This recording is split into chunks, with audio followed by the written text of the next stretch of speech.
ಉತ್ತರ ಕರ್ನಾಟಕದ ಜೀವನಾಡಿ ತುಂಗಭದ್ರಾ ಜಲಾಶಯದ ಗೇಟ್ ಅಳವಡಿಕೆ ಕಾರ್ಯ ಮೇ ತಿಂಗಳ ಅಂತ್ಯಕ್ಕೆ ಪೂರ್ಣಗೊಳ್ಳಲಿದೆ. ಕೊಪ್ಪಳ ತಾಲೂಕಿನ ಮುನಿರಾಬಾದ್ ಬಳಿ ಟಿಬಿ ಡ್ಯಾಂ ಕ್ರಸ್ಟ್ ಗೇಟ್ಗಳನ್ನು ಅಳವಡಿಕೆ ಮಾಡಲಾಗ್ತಾ ಇದೆ. ಇಂದು ಜಲಾಶಯಕ್ಕೆ ಸಚಿವ ಶಿವರಾಜ್ ತಂಗಡಗಿ ಭೇಟಿ ನೀಡಿ ಪರಿಶೀಲಿಸಿದ್ದಾರೆ.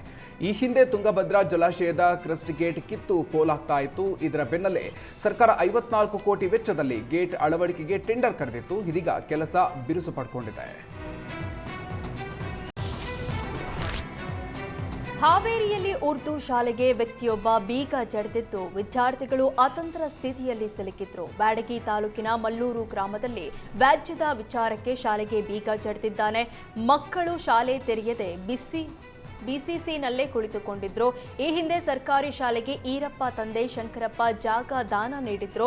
5 ಗುಂಟೆ ಜಾಗ ದಾನವಾಗಿ ಶಂಕರಪ್ಪ ಕುಲಕರ್ಣಿ ನೀಡಿದ್ರಂತೆ. ಜಾಗದ ವ್ಯಾಜ್ಯ ನ್ಯಾಯಾಲಯದಲ್ಲಿದ್ದು ವಿಚಾರಣೆ ನಡೆದಿದೆ. ಈ ಮಧ್ಯೆಯೇ ಈರಪ್ಪ ಏಕಾಏಕಿ ಬಂದು ಶಾಲೆ ನಮಗೆ ಸೇರಬೇಕೆಂದು ಬೀಗ ಜಡಿದಿದ್ದ. ಸ್ಥಳಕ್ಕೆ ಬಂದ ತಹಶೀಲ್ದಾರ್ ಸರ್ವೆ ಮಾಡಿ ಸಮಸ್ಯೆ ಬಗೆಹರಿಸುವಂತೆ ಸೂಚನೆ ಕೊಟ್ಟರು.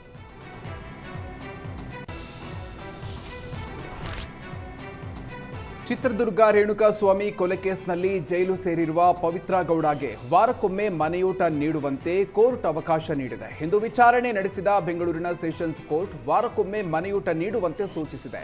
ಪವಿತ್ರ ಗೌಡ, ನಾಗರಾಜ್, ಲಕ್ಷ್ಮಣ್ಗೆ ವಾರಕ್ಕೊಮ್ಮೆ ಮನೆ ಊಟ ಭಾಗ್ಯ ಸಿಕ್ಕಿದೆ. ಜೊತೆಗೆ ಆರೋಗ್ಯದಲ್ಲಿ ವ್ಯತ್ಯಾಸವಾದರೆ ವೈದ್ಯರ ಸಲಹೆ ಮೇರೆಗೆ ಊಟ ನೀಡಬೇಕು ಅಂತ ತಿಳಿಸಲಾಗಿದೆ. ಪವಿತ್ರ ಗೌಡ ಅರ್ಜಿ ಜೊತೆಗೆ ಜೈಲು ಅಧಿಕಾರಿಗಳು ಕೂಡ ಮೇಲ್ಮನವಿ ಸಲ್ಲಿಸಿದ್ರು. ಜೈಲಿನಲ್ಲಿ ಉತ್ತಮ ಗುಣಮಟ್ಟದ ಆಹಾರವನ್ನೇ ನೀಡಲಾಗ್ತಾ ಇದೆ ಅಂತ ವಾದವನ್ನು ಮಂಡಿಸಿದ್ರು.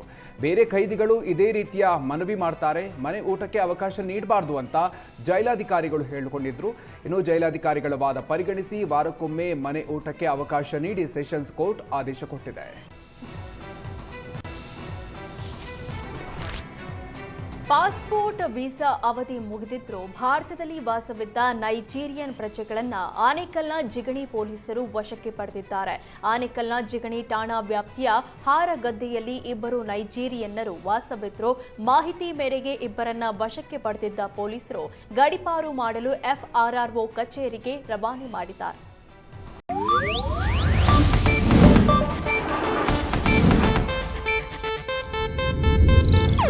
ಇದು ಏಷ್ಯಾನೆಟ್ ನ್ಯೂಸ್ ನೆಟ್ವರ್ಕ್ ಪ್ರಸ್ತುತಿ.